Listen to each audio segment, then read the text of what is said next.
It's time for a deep dive on University of Portland basketball. This is home for me, and so to be able to take on this challenge and bring the city in with the rest of the UP family, I'm very excited about that. The inside story on the Pilots. In order for us to get to where we want to go, we want to always make sure we protect our home court. We want to compete. We want to play harder than our opponent. We want to play together. Last thing, guys, let's enjoy the moment. This is the Terry Porter Show, brought to you on 910 ESPN Portland by your local Les Schwab Tire Center, by U.S. Bank, Coca-Cola, by Nike, Alaska Airlines, Geico, by AAA Oregon, and by Mart. Now here's the voice of the Pilots, Jason Swigard. Good evening, welcome in. Hope everybody's enjoying their President's Day weekend, 3-day holiday for many of you out there. Not for Coach, not for the players, school, practice, everything getting ready for a busy week as we hit the road. On Wednesday, we'll be down in San Diego, game Thursday, and then at Pepperdine on Saturday. We'll preview both of those games coming up, and we'll talk a little bit about getting ready for the conference tournament is in sight. Just a couple more weeks of regular season action. The seeding, the fight for seeding is fast and furious.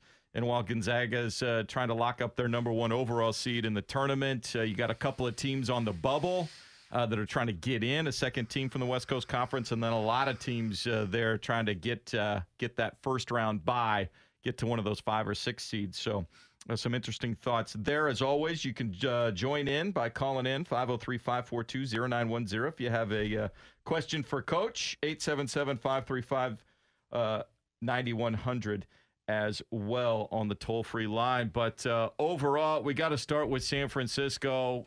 Just kind of surprising, I think, the fans. We had a great crowd on Saturday, over 3,000 there enjoying Brewfest, and they got a treat because it was a dogfight from start to finish to overtime with San Francisco before falling by 5. But I think overall, given everything that was leading into that game, other than the final outcome, you had to be so pleased with what the guys gave you. Yeah, really proud of the way the guys fought throughout that whole game, and was just so excited to have the fans out and Pilot Nation. It was a great atmosphere, and it was nothing more exciting. With about a minute to go or something like that, the crowd was into it, screaming defense. Defense has been a while since we've heard that with a minute to go. But no, couldn't have been more proud of where our guys responded. Thought, again, one of those games where we had a lot of good things go right for us, but still just not enough things at the end, guys making timely shots and us getting timely stops to able for us to close that game out and get our first conference win of the year. Well, 68-63, the final there, tied at 24 at halftime, tied at 53. Some clutch play in regulation at both ends of the floor. I think the great thing about this game was it was tight the entire way. San Francisco led by 6. That was their largest lead. Pilots' largest lead was 5 at different points. This was nip and tuck the whole way, and against a veteran, experienced team that San Francisco's proven to be, the guys hung in there with them. There weren't those wild runs and swings that we've seen in some of the previous games. Yeah, you hit it right on the head there. That was something that, the first 2 games, BYU facing those guys again, and we talked a lot about some of the things that happened in game 1, and we didn't do anything, didn't do a good enough job of making adjustments in game 2. And then I thought against San Francisco, we really did a much better job of us showing those guys what happened in game 1, and then us coming out. Obviously, the week to prep was important, but them coming out and really executing the things we had worked on. I thought we had some good situations where when they tried to trap us in the pick and roll, we did a good job of passing the ball to the bigs, and the bigs made some good decisions. Our bigs, again, played good for us down the stretch. We were able to get some matchups that we really liked, and we were able to take care of it. And just make enough plays down there to, keep us in it. And very, like you said, it's a one-possession game back and forth most of the night. Well, I think I noticed that it was either the first or second time out there in the half. Pilots had scored 7 field goals by 7 different guys. The ball was moving. I hadn't seen that all season long. You had 7 guys with 2 points there, I think, at the second time out, and ball was moving. 4 or 5 assists on those 7 field goals, and just the offense. It seemed like that week, the full week at this point in the season, a lot of things started to click and finally connect for some guys.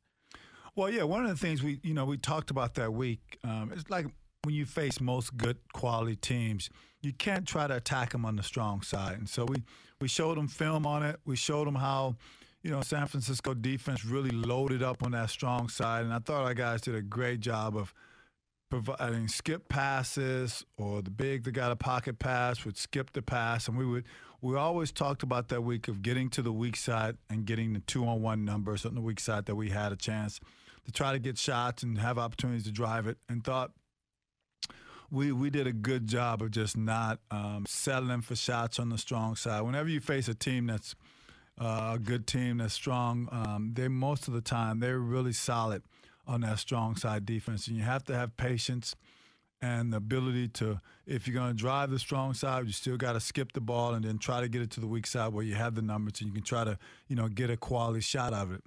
And in that regard, too, when the ball was driven, whether it was JoJo, whether it was Marcus, the bigs starting to understand the spacing a little bit better, starting to slip those screens if they're fighting over the top and hedging, making themselves a lot more available for the guys when the pressure comes on JoJo and Marcus.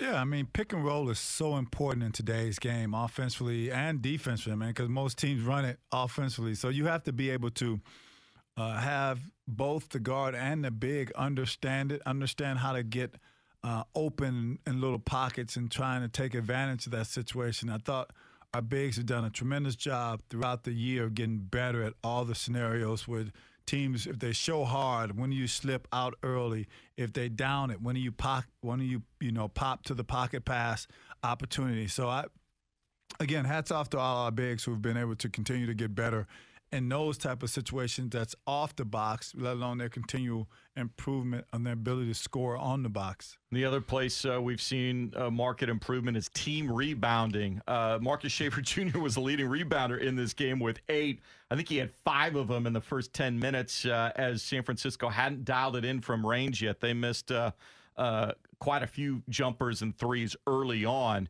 before Frankie Ferrari got hot. But the commitment there to the guards on the weak side again, as Theo and as Hugh and Diabate try and protect the rim, maybe going and helping on drives from Ferrari, you got to have those guys on the backside coming in and crashing the glass. Yeah, I mean, if, two things happen with the bigs. Either the bigs are going on penetration and trying to protect the rim, or they may be tangled up with another big guy. And we encourage our our guards to get back into the paint after they box out to try to chase down some of those balls, because the bigs may not be able to go get them. They may be too busy wrestling with their guy, and it provides an opportunity for the guards to get back in there and get some boards. And Marcus was great at that, coming back in play and being able to get some of those long rebounds that carry after long jumpers. And so that was good to see, and really kind of got us, again, when we can make opponents one and done, not give them second opportunities, not give them opportunities to score. We don't get a chance to get fouls. We don't get a chance to give up 3-point baskets.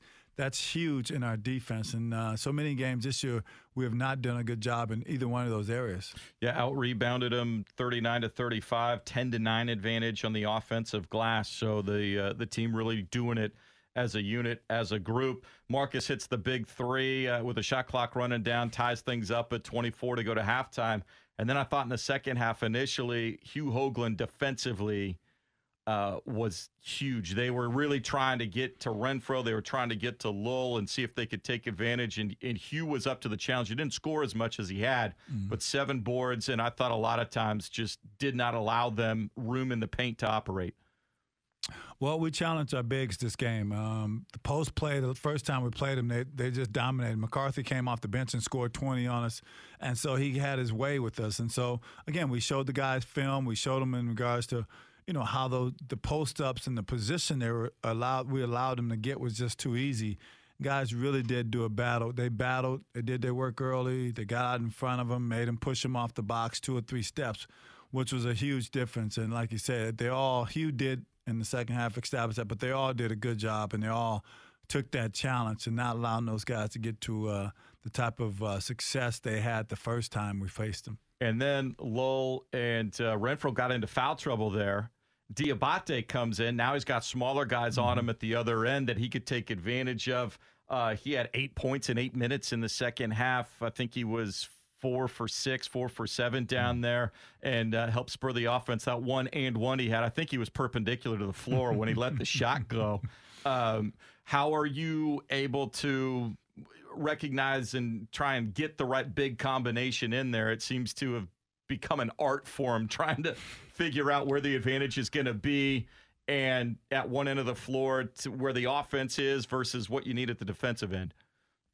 Yeah, that's probably at times a tricky combination, but I think, what the thing that D did, he was able to show, what we're trying to continue to have growth in this game. He didn't always play with his back to the basket. A couple of shots he faced up, and he's going to cause a lot of problems as he gets developed in that aspect of the game. His ability to hit the mid-range jumper and shot fake and drive it, it's going to be huge for him going forward. That's the area of his game he's got to continue to grow. But, no, he did a good job of that. And, the tricky part, like you said, is, what's the combination? So far, Hugh and Jake has been a pretty good combination because it allows Hugh more space inside. Theo and D are probably our best in regards to rim protectors and rebounders. That combination is pretty good. So it just depends on who we're going up against, who we can have an advantage of really trying to take a tandem, one of those tandems, and really try to put them out on the floor and have them get some success and really just get us going in a positive way. And they both have, had stretches of the year that has been really solid for us. And then it was Marcus and JoJo again late, getting to the free throw line, getting some open buckets there, get you to overtime. And then in the overtime period, just Minlin, who hadn't been that effective. He had scored, but he'd taken a lot of shots. All of a sudden hits a couple of threes. They get a backdoor play to Ratino for an and one. They get that 2-possession lead with about 2.5 minutes to go. And then it was just trying to figure out how to get the key stop and get the key bucket. Yeah, you got to give them credit. They whenever they needed a bucket in that OT, they got it. Backdoor breakdown on our part. One of those guys stepping up and making sometimes a contested shot against our defender that was there. And then at our end, we just was not able to convert wide open shots again and opportunities. We drove it. Wasn't able to finish at the rim, wasn't able to make that next play, and came up short.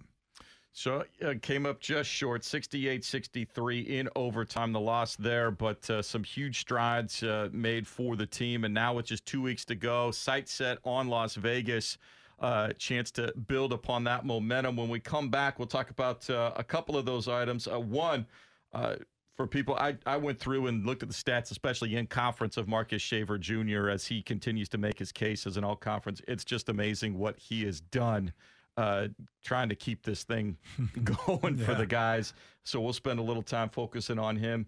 How you balance now trying to get wins in these last few games, but also building towards Las Vegas in the tournament and understanding it becomes 0-0 and you get to wipe the slate clean and start over there, and a little bit more on the big rotation as well. So we'll hit those things. Just getting started here with Coach Terry Porter. This is the Terry Porter Coaches Show on 910 ESPN Portland. 10 on the shot clock. Pilots get it back. JoJo near midcourt. He's got to go quick. Screen from Hoagland. McCarthy hedging. 4 to shoot. Skip pass. Shaver's got to get it up to beat the shot clock and drills a 3 at the buzzer. Marcus Shaver Jr. ties it at 24. The inside story on Portland Pilots basketball. This is the Terry Porter Show on 910 ESPN Portland. Here again is Jason Swigard. Back here 7-17 on this President's Day alongside Coach Terry Porter. You heard the highlight coming in. Marcus Shaver Jr., 15 points, 8 boards, 3 assists, just 1 turnover in 38 minutes, getting the Pilots close and coming up short against San Francisco there, 68-63 in overtime. And thought as we look ahead here with just 4 more regular season games to go, when you start thinking about all conference teams, first team, second team, I don't know if Marcus will have a chance to get on that first team with all those Gonzaga guys. And then you got Frankie Ferrari and Yoli Childs and James Bateman. There's a lot of great guards, but certainly and Ross at Pepperdine. There's a lot of guards that's putting up some really good numbers. But if you look at what Marcus has done in West Coast Conference play, he's 10th overall in scoring, 14th in free throw percentage. He's 4th in three-point field goal percentage. He's 4th in three-point field goals made. He's the team's leading rebounder in West Coast Conference games.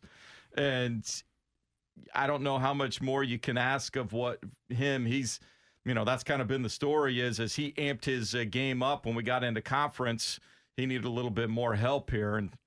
And it's starting to come, but yeah, what he's done has been spectacular, though, for you. Yeah, since conference play, as you mentioned, he went to the next level. He wasn't his stats. I think there's a couple of different positions he played in the non-conference schedule, and he was on the ball. Then we moved him back off the ball, and I think that obviously helped him a little bit. But his shot, his rhythm, his ability to find more cleaner looks has really helped. And like you said, once the conference play started, we just couldn't get that second consistent score to step up and give us that kind of shot in the arm we needed. But he's done everything we've asked of him at both ends of the floor. And we just got to keep trying to find someone else to step up and give him a little support at key stretches of the games where we really need that second score. Because teams have done a good job, too, of really scheming him and really loading to him. And it's become a little bit more difficult for him to get to the rim, and they aren't leaving him as much, so someone else has to kind of be the playmaker and set the table for him at times. But, no, he's still been getting, good looks, I think, at times, and still been able to be aggressive and get fouls drawn and get to the free throw line. Yep, he's over 75% from the line in conference play. Mm-hmm. He's over, I think, 44% from three-point range in conference play, averaging nearly 16 points a game, and so – that helped. JoJo has been the second leading scorer. He's in double figures in conference play, but he's got so many other responsibilities too, trying to facilitate the offense defensively. He's among the conference leaders in steals and assist to turnover.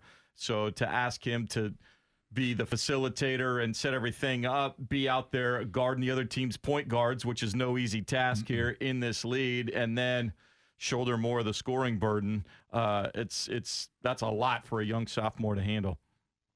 Yeah, well, we are a young team. We got both of them being sophomores. We need, our bigs can contribute some more. I think the problem we have with our bigs we've been working on is, end of games, it's difficult trying to go in them because they haven't shot the free throw, they haven't got over the hump in regards to their free throw percentage. And so those are still pretty low to the point where if you went into them, I think opponents going to probably try to foul them and it becomes an empty possession. So we just have to keep trying to make sure that they're getting the free throws up in practice and they're continue to work on their technique and their form and confidence. And we know that down the road they're going to get to a point where they can make those with some more consistency. And then we can really start. And I think that's going to open up everybody. And you can start throwing the ball into the post and really down the stretches of games can count on them getting good quality possessions by getting a score or getting a foul.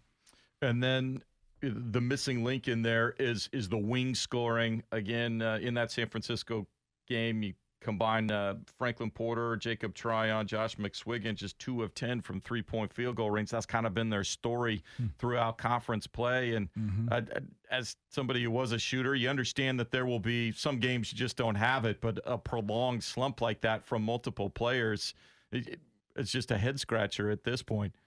It really is. We've talked a lot. Coaches have talked a lot about what to do, and I think over the stretch of the conference play, they've all had good looks, really good, solid looks where, you would think they'd be shooting at a higher clip. I don't know if it's something mental or what it is, but no, we just have to, again, we've been telling them to keep shooting it, especially when they're wide open. But I think as we sometimes break down and watch shot, good shot, bad shot, we, for the most part, I've been pretty pleased with those shot attempts that they've been taking and the opportunities that presented themselves for them in there. And so they just have to keep believing and keep working on it, keep getting shots up at night. I think that's the one thing.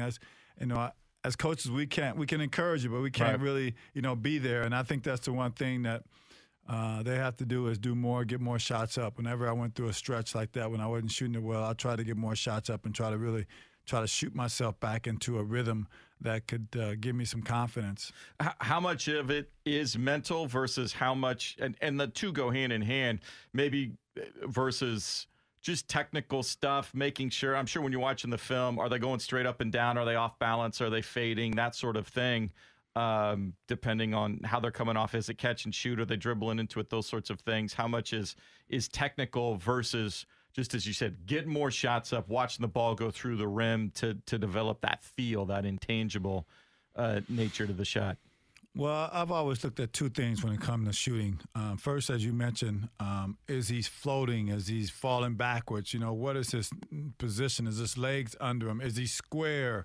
Is that good? Then you go to his misses. Are his misses left and right? Or they're all, they're just short and long? Because obviously when they're short and long, those are the type of misses you want. But when someone's missing a left and right and short and long, that's too many variables there. You have to try to limit some of those variables. So those are the things that we look at and I talk to them about, in regards to their shots. Are they missing a lot of them left or right? Are the legs under them? Are they falling away? Are they really under and ready, prepared to shoot the ball when it's been delivered? And the last thing, a lot of people don't talk about sometimes too, is the pass itself. Is the pass good enough? Is it on time?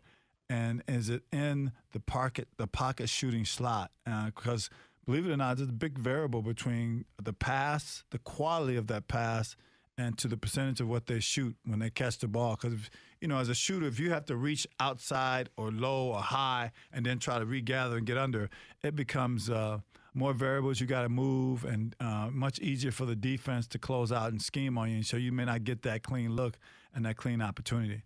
And then, of course, so we mentioned the rotation that you're starting to get comfortable with those bigs. Seems like you're really honing in now on which groups work best together. And then it's just a question of, okay, what's the right time to insert the right groups? I know, D had played well offensively in the second half, but didn't get run in overtime period. Mm-hmm. Was that a defensive, you like the defensive matchup better? Or you mentioned free throw shooting there a little bit. How do you pick and choose, I guess, which group and which guys at which certain time?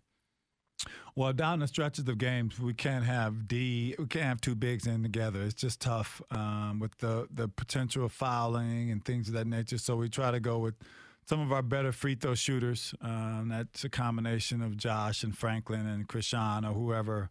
That looks like Jacob at times as well. You can put him in there. And so, and then you talk about, okay, we did some defense and offensive subbing. Theo at the defense, shot blocker, rim protecting. Then Hugh or D, depends on the matchup, at the offensive end. So that's the tricky part when you talk about, because the tandems, those guys have really been playing well together. But down one or two possession games where every point count, it's tough to have both of them on the floor because of the fact that they get a rebound, teams may foul them, or if we throw the ball in the post where we feel we have an advantage, they may get fouled as well. So hopefully, they continue to work at it, and we continue to sprinkle that in at times and give them an opportunity to feel the heat, so to speak, down the stretch of games where they can step up and knock those down. Get some suicides on the line going for them there. Some of that for sure. So now we start to shift. How much are you and the coaching staff starting to look ahead to Vegas versus, obviously there's still 4 games to be played, and trust me, everybody wants this streak to be ended. Exactly. So you're looking at every single game. But with Vegas here in sight, the standings are what they are. How much attention do you divert to what's coming in a couple of weeks at this point in the season? We as a coaching staff, we talk about it. We don't really bring it up that much with the players. As a coaching staff, we talk about potential matchups, who we may face, who we want to face, who we don't want to face. Because at the end of the day, it's about timing. And so if we can just get playing, continue to build on what we've done against San Francisco, I think we continue to play at that level and continue to perform at that level, we're going to get enough wins and have some confidence going into the conference play. And then at that point, who knows, you may strike a genie in a bottle and just, run 2 or 3 off, and that'd be pretty special to finish up that way. But, no, we got our work cut out for us still with these next 3 on the road. But we got to make sure that we still continue to play at the level we played at. Did a great job in the second half. I want to mention that we only had 1 turnover in the second half, and that's, again, you got to be able to, travel with that type of mindset. And, again, that was some of the stuff we did during practice this week. We put some pressure on them. If they got too many turnovers, we'd run some line drills and do some other things to try to have them have a sense of urgency when it comes to valuing the basketball. I thought they did a great job in the second half of doing that, and it paid off. And so, you talk about the things, the variables, and the things that we can control. I think that's the area we can definitely control, and we got to continue to, play with a sharpness at the offensive end. Well, we'll talk a little bit more about the conference overall, how the seedings could fall here as we're down to the final 2 weeks of the regular season. Halftime here with head coach Terry Porter. Still time for your phone calls at 503-542-0910 or toll-free 877-535-9100. We'll still look ahead, preview the week ahead at San Diego on Thursday, at Pepperdine on Saturday. I know those 2 games here in Portland did not go well, so revenge will be on the mind of the players and coaches. We'll find out how they plan to make the adjustments from those 2 games as well. Here with head coach Terry Porter. It's the Terry Porter Coaches Show on 910 ESPN Portland. JoJo pops out to take it. Akuba with a screen. JoJo. Skip pass. Clark. Jab steps. 7 to shoot. Down low, Diabate falls down, it goes in, and a foul. Diabate was perpendicular to the floor when he let it fly, and a chance to tie things up with 5:41 to go. You're listening to the Terry Porter Show on 910 ESPN Portland. With the coach, here's your host, Jason Swigard. Welcome back in, 7:32 here on this President's Day holiday weekend with head coach Terry Porter. Phone lines are open, 503-542-0910 or 877-535-9100 as we start to turn our attention a little bit to the conference tournament. March 7th will be the opening night games, and Pilots will be playing.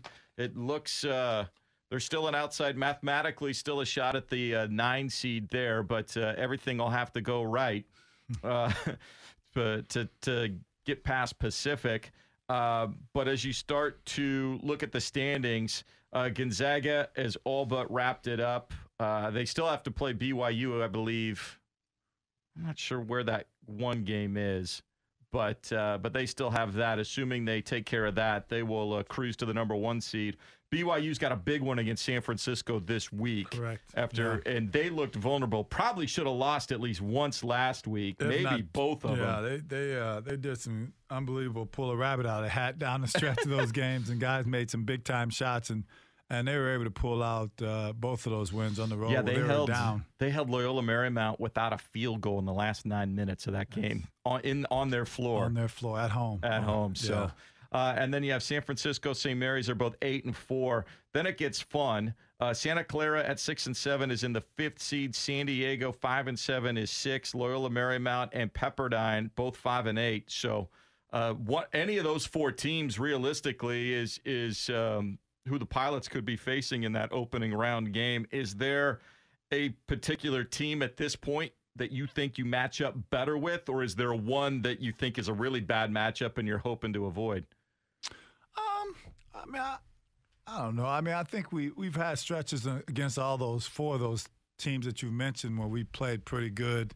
If you kind of critique each team, LMU is really a pressure team, so we'd have to be able to handle their pressure really well. Santa Clara, again, a team that kind of like us in some ways. They're not gonna. It's not gonna be a fast-paced game. It's gonna be slow, and we'd have to be on top of our game there. You talk about San Diego, again, they're just starting now to get everybody back. So that wouldn't be a team you'd want to face if you had your situations ideal. But it is what it is. For us, it's really about, how well are we playing going in there, because that's the important thing, the timing of how well you're playing, if you're on the upswing. And, I think all of us know that, any team can beat anybody any given day. if you plan the right way going into conference tournament play. Well, before we continue with that conversation, our buddy Tim and Gresham on the horn again with a question for Coach. Good evening, Tim. Thanks for calling in. Hey, good evening, guys. Good evening, Tim. Thanks for the call. Appreciate it. You bet. I just from a fan standpoint, I just wanted to say, Coach, I know it's disappointing to lose, but you guys brought that child center alive last Saturday, and I think that you could see it from the guys sitting on the bench, their eyes getting wide when we really started to make some noise. And what you guys were doing in terms of cutting down the turnovers, scrapping for more rebounds, and hitting those free throws, and keeping in that game against a tough team, I don't know, it just brought everybody alive. And I just want to tell you that and tell those guys that they were competing, and that makes a difference. They're playing hard, and it's appreciated. The piece I also wanted to offer was, I think sometimes when you throw the ball into the post to our young guys, I got to be honest with you, sometimes I kind of cringe a little bit because the guys are a little bit raw in there. It's like, oh, what's going to happen? It's going to be a turnover, missed free throw. But I tell you what, I just got to tell one story that when D came alive, there was a guy sitting right in back of me, and every time he started to make a move, the guy would go, no, no, no, and then we go, yes, yes, converting him. And he had another one. And we're all going, yes, yes, yes, again. And so hats off to him. And Hughes got a great little hook shot if he just get in position maybe quicker. But I just want to get your feeling. We're throwing into the post, in your regular sets. I mean, what's your thought? I mean, do you try to pull back on that sometimes, or do you just keep going for it? What do you say, Coach? No, first, I couldn't agree with you more. What an unbelievable college environment we had. It was nothing better than, be a minute to go, and the crowd is standing up yelling defense, defense, defense, and the guys feed off that. And we obviously got to do more things on the floor that will ignite them and get them more engaged. And I think our guys really did that, and it was great to see. But, yeah, in regards to throwing the ball in the post, we talked about that the last segment a little bit. Early on, especially when we're not in the bonus, we like to get down there because our guys have done a really good job. I feel our bigs have really continued to grow in their ability to have good moves, but also have counter moves now. And they've learned how to – I don't think it's been a while since our teams have had actually a big that opponents would double team us. And now we're getting that where our guys are getting double team and they're knowing how to pass out of double team. But each one of them still have some good skills down there. I think Theo still's a little bit thin, but D and Hugh too. Those two guys have really done a good job of knowing how to attack their opponents. If they're D's done a good job of reading his opponent. If he's somebody bigger, he's faced him up now. We've talked to him a lot about trying to face guys up that's bigger than him, where he can, shot fake and use his quickness to go around them or make them a little mid-range jumper. And he did that a couple of times. And Hugh has just been great with his back to the basket. We just got to get him to get one type of counter move. Teams are starting to read what he can do. He wants to get to that left hand a lot. And so we're working on him getting a counter move for that. But, no, we've been very pleased with that. Both of their progress in the post, and we're trying to go to them more. We really are, especially when we go through stretches sometimes where we're not getting the type of shots to go down for us on the perimeter. We try to that's kind of our answer. Let's throw it in the post, see if we can draw a foul, see if we can slow it down and kind of get our rhythm going offensively again. Right. Just one quick thing about Theo. I'll tell you the one thing. At Loyola Marymount, that 7'3" guy put up a shot close in, and I could not believe that the block that Theo got was not called a goaltend. Not because it was a goaltend, but he went up so high for that thing. And I'll tell you what, that's one thing that, as rookie, he's come in. That guy can put some protection in that paint. So, credit to those guys, and we're keeping the faith because you really brought that place alive. And I was one of those guys screaming defense, and that was fun. We want to do more of it. For sure, Tim. I agree with you totally, and thank you so much for the call. But, yeah, I think Theo, again, as a freshman, we really tried to keep it simple for him. rebound and block shots. If you get an opportunity offensively, that's gravy. That's additional. Go up and try to finish strong. But, yeah, I think those two areas he's really continued to have growth in, continued to do a great job of being a rim protector for us. And, he's as his body fills out, he's going to be able to be more efficient offensively and really be that much more polished offensively. But right now he's just a little bit too light and too easy to move off, and he can't hold his position. We appreciate the call. Thanks so much. Tim and Gresham opens up a line there at 503. Let me give my phone number, sir. 503-542-0910, 877-535-9100. And so that'll be, as you mentioned, crucial to continue that confidence, guys. And those big guys are starting to recognize when they get position now. That was one thing early on that kind of hold that ball a little bit long, and the perimeter guys wouldn't know if they should stay put, if they should cut, what he was going to do. But now I think they've got a better feel of when they've got a one-on-one situation versus when the double is coming and they quickly get rid of it and either swing the ball or repost. So that'll be important going to Vegas as well. And again, one of the things we've tried, you want to try to continue to grow them, grow their offense and what they try to do and how they try to read situations. I think we've showed them film on how teams have doubled them, and they've done a much better job of playing with more patience down there. When they first catch it, they catch it, then they look, make sure the area is clean and clear, and then they go to attack mode. So they all have done a much better job with their progressions throughout the games, and we've been working on it. So it's good to see that we're getting some carryover where practice is showing up in the games, and it's just giving them, like anything, it gives them more confidence and more eagerness to want the ball and want to be able to produce. We'll talk about the specific matchups coming up against San Diego and Pepperdine. A couple of quick shout-outs to some other pilots who had great performances this week. Maddie Mulheim, sophomore shooting guard for the women's team out of Sunset, a school record 9 threes in their win over San Diego on Saturday. They got the building heated up for us there early in the afternoon. They warmed it up. So congratulations to Maddie and to Coach Sorensen's team as they're trying to build some momentum and get themselves a good seed for the conference tournament. And then also the baseball team opened up the weekend or the season in Hawaii. Not a bad place. Not a bad place to open up the season. So, yeah. Several teams. We got to go. The women's basketball team went to Hawaii. So the baseball team went there and took 3 out of 4 in their opening series. So Coach Loomis and the guys off to a good start, and I know that they're excited about the potential season for them. They'll be back home in a couple of weeks, and then one more home game for the men here. It'll be the last game of the regular season, Saturday, March 2nd. Normally it's senior night, but without seniors on the team, we'll recognize all the players that are on schedule to graduate this spring. That includes Franklin Porter, Josh McSwiggan, Krishan Clark, and Xavier Hallinan. So an opportunity to honor them. We'll talk more about them specifically next week as we get into that week. But tickets at the box office, 503-943-GO-UP. We'll also have the paper airplane toss that night for the big travel voucher. That's all. You guys are in the locker room. I got to watch the back of my head. Just, some people they aim at you at purpose. You think? Well, I don't know if they're aiming at me at purpose. Probably there's a few in there. So I gotta duck and cover for that one. But the big travel voucher on the line there as well. So get your tickets. That'll be a doubleheader again with the women's team. They'll have a 4:30 game, I believe, against Pepperdine. So come out early and enjoy the end of the regular season. When we come back, time to look ahead specifically. San Diego Toreros on Thursday, Pepperdine Waves on Saturday.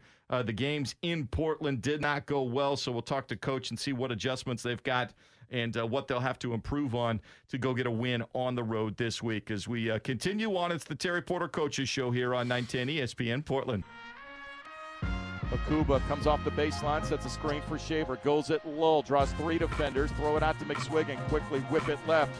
JoJo up for 3 on the left wing, got the bounce! High off the back rim, off the glass and down, tied at 56. 4 minutes to go here in overtime. The inside story on Portland Pilots basketball. This is the Terry Porter Show on 910 ESPN Portland. Here again is Jason Swigard.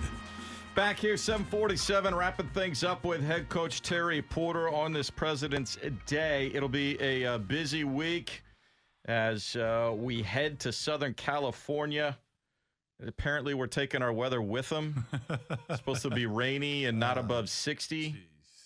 Normally, when we go to San Diego in February, it's it's harbor nice. walking time. Exactly. Gaslamp District, shorts and golf shirts, baby. Not this week. Not this week. But we'll start Thursday at San Diego. And that game here, January 17th, did not go well. 76-55, the Toreros won. That was a game. Olin Carter III was out. Isaiah Wright was just coming back from a hand injury. So they're playing freshmen and redshirt freshman guards. And what do?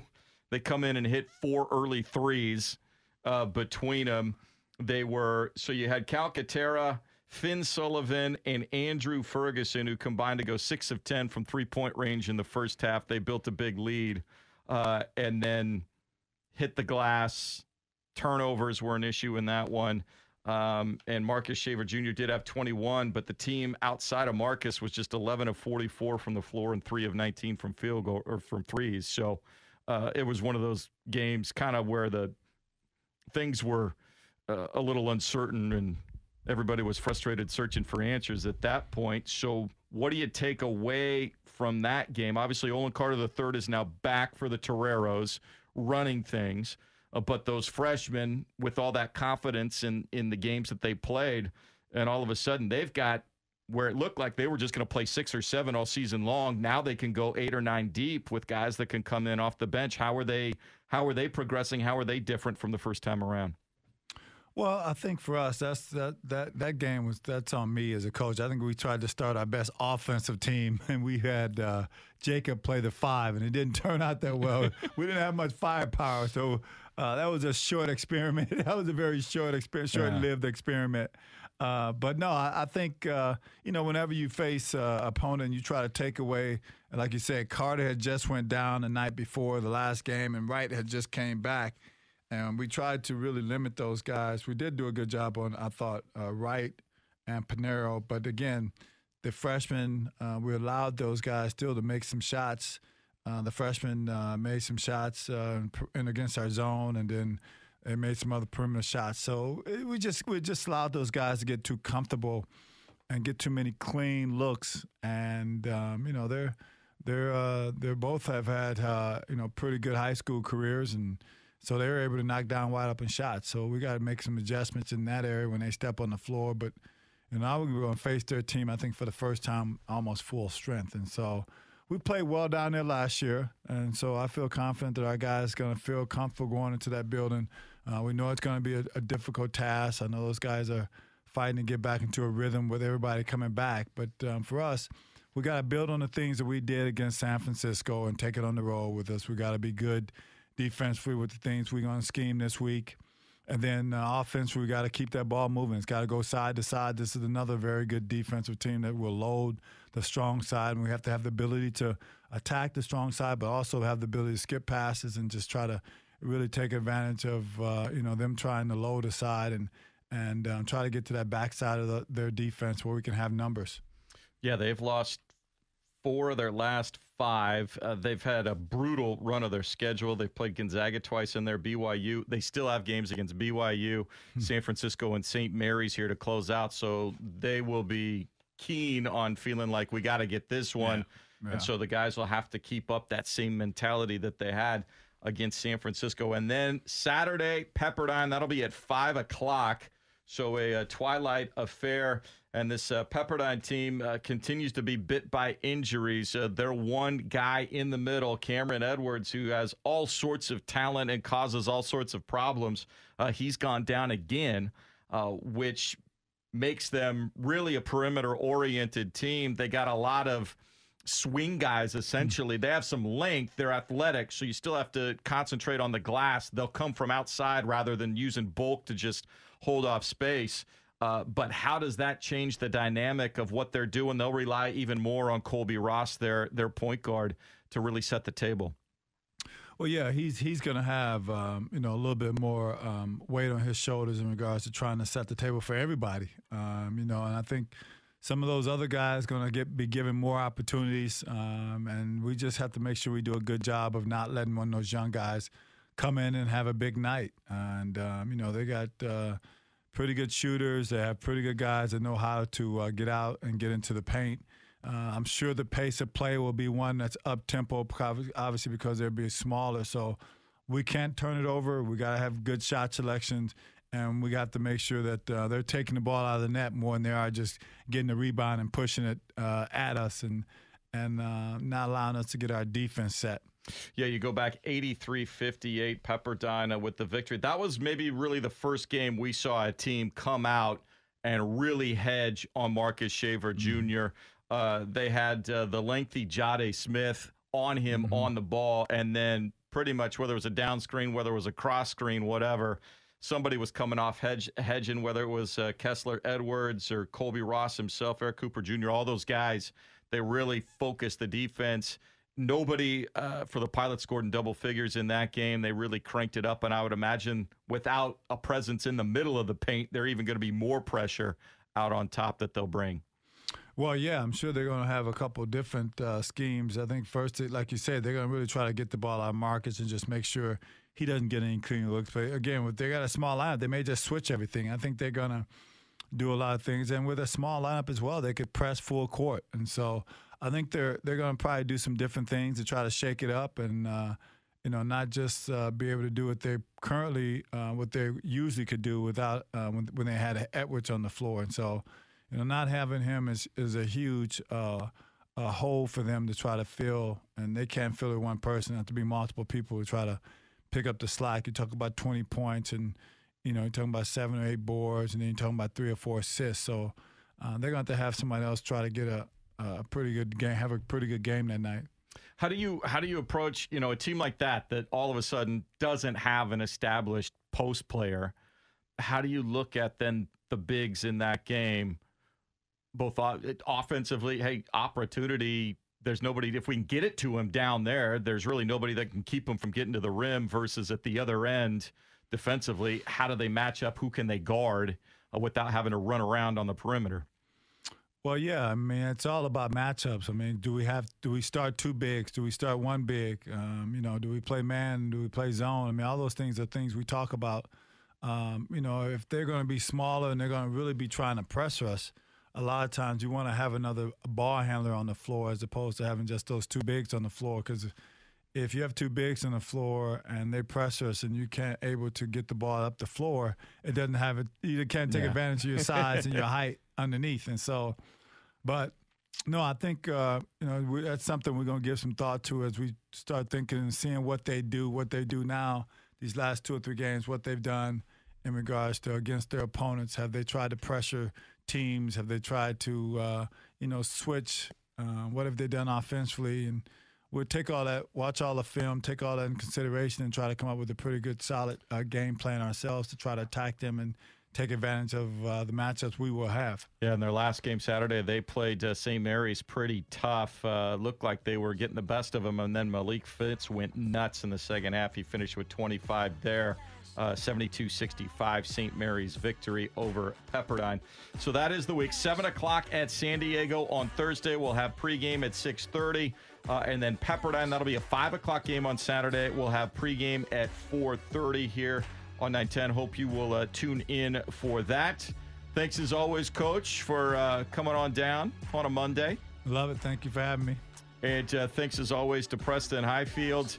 Thanks to the fans again. That San Francisco atmosphere was fantastic. We hope you'll come out for the season finale. That'll be Saturday, March 2nd, 7 p.m. game against Santa Clara. Tickets available at the box office, 503-943-GO-UP or portlandpilots.com/tickets. We'll see you out there to celebrate all the graduating players this season. For head coach Terry Porter, I'm Jason Swigart. Have a very good night.